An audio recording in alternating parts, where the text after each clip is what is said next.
आपके जिला प्रशासन ने प्रस्ताव भेज दिया, बिजली विभाग कितनी बार यहाँ से प्रस्ताव भेज चुका, कैबिनेट के सामने जाकर के मामला फंसा था।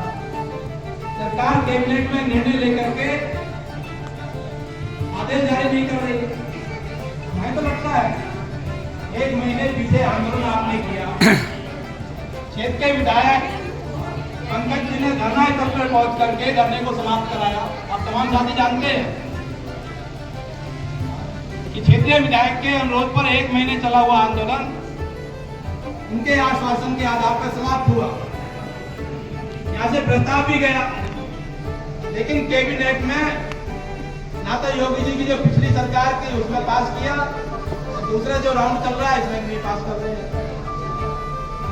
और कुछ हमारे साथियों की कमजोरी है, साथियों ने सोचा अब तो काम हो गया और आंदोलन शिथिल कर दिया। हमें दोनों तरफ लड़ना पड़ेगा, एक तो कानूनी लड़ाई, दाव पेच की जो लड़ाई है, लिखा पढ़ी की जो लड़ाई है, वो अपनी जगह है और वो मंजिल पर पहुंचे उसके लिए जमीन पे आंदोलन की जरूरत है। पब्लिक भी तो देखनी चाहिए कि पब्लिक भी है। सब देख। बड़े भाई सुप्रीम खलीफा जी बैठे हैं, रुपेश वर्मा जी बैठे हैं, किसानों के मुद्दे भी ऐसी कई मसले हैं, यहाँ से पास कर देते हैं, कैबिनेट में जाकर के पहुंच जाते। वही हालात बिजली के सवाल पे हमारे साथ हो रहा है कि प्रस्ताव पारित होने के बाद, सब जगह से होने के बाद बिजली मंत्री घोषणा कर देता है, केंद्रीय में इस तरह से घोषणा हो जाती है, विधायक और सांसद घोषणा कर देते हैं, लेकिन बिजली नहीं होती।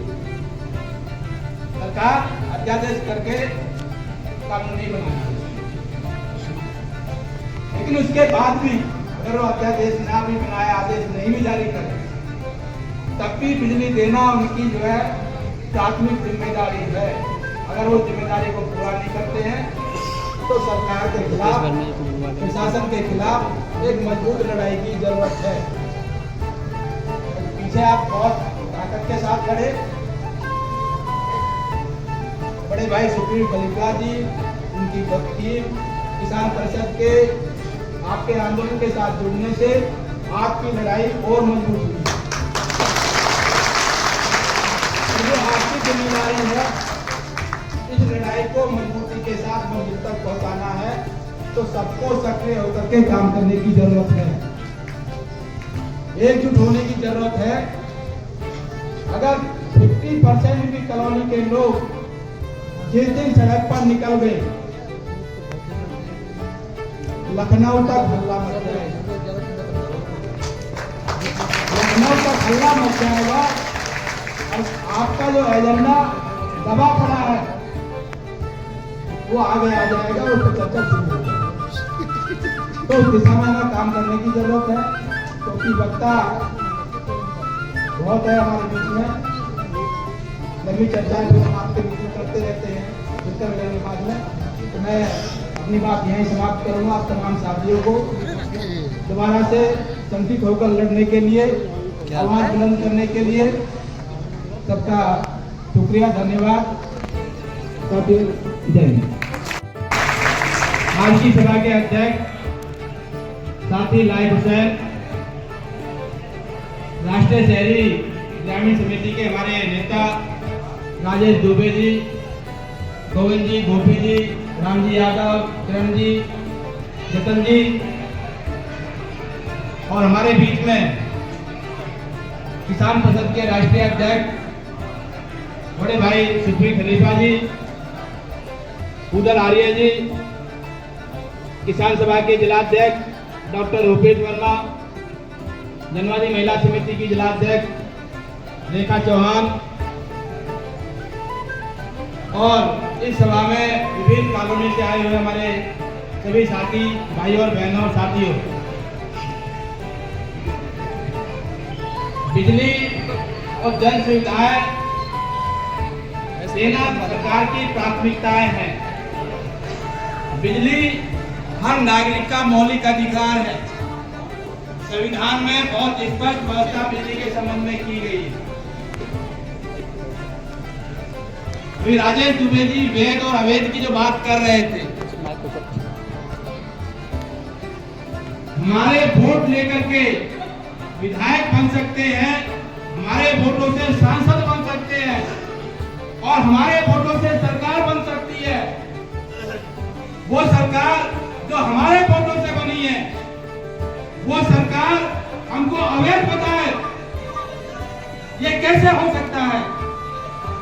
अगर हम अवैध हैं तो हमारे वोटों से बनी हुई सरकार भी अवैध है।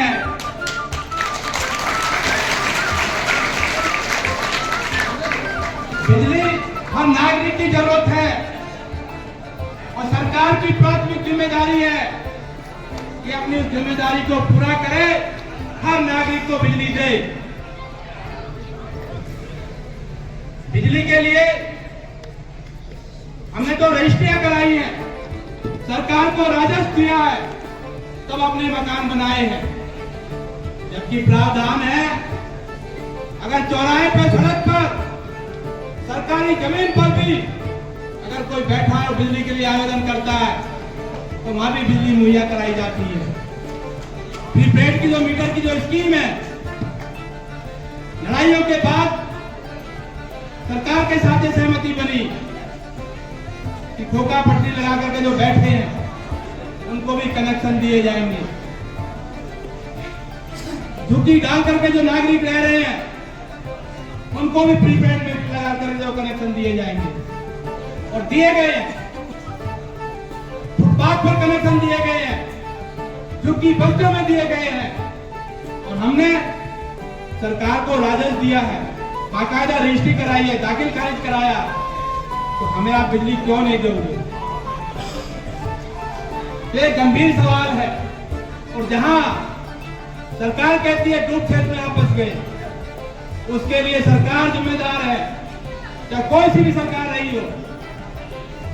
कोई भी औद्योगिक शहर बनता है, उस औद्योगिक शहर को बनाते समय वहां काम करने वाले मजदूरों के लिए, कामगारों के लिए श्रमिक कॉलोनियों का साथ साथ निर्माण होता है।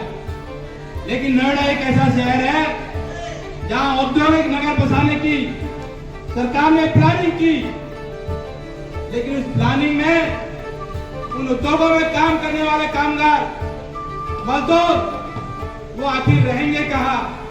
ये कोई व्यवस्था नहीं की गई।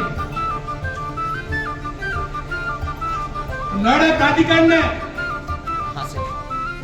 पब्लिक भी है, आ रही है ना सामने फ्रेम पे ऐसे नहीं आ रही, ऐसे आना, ऐसे आना, जो अमल नहीं है, ऐसे आना, एक उसको ध्यान में रख करके पीछे से कोई आवाज से स्कीम आज तक लॉन्च नहीं की। अगर सरकार ने कामगारों के लिए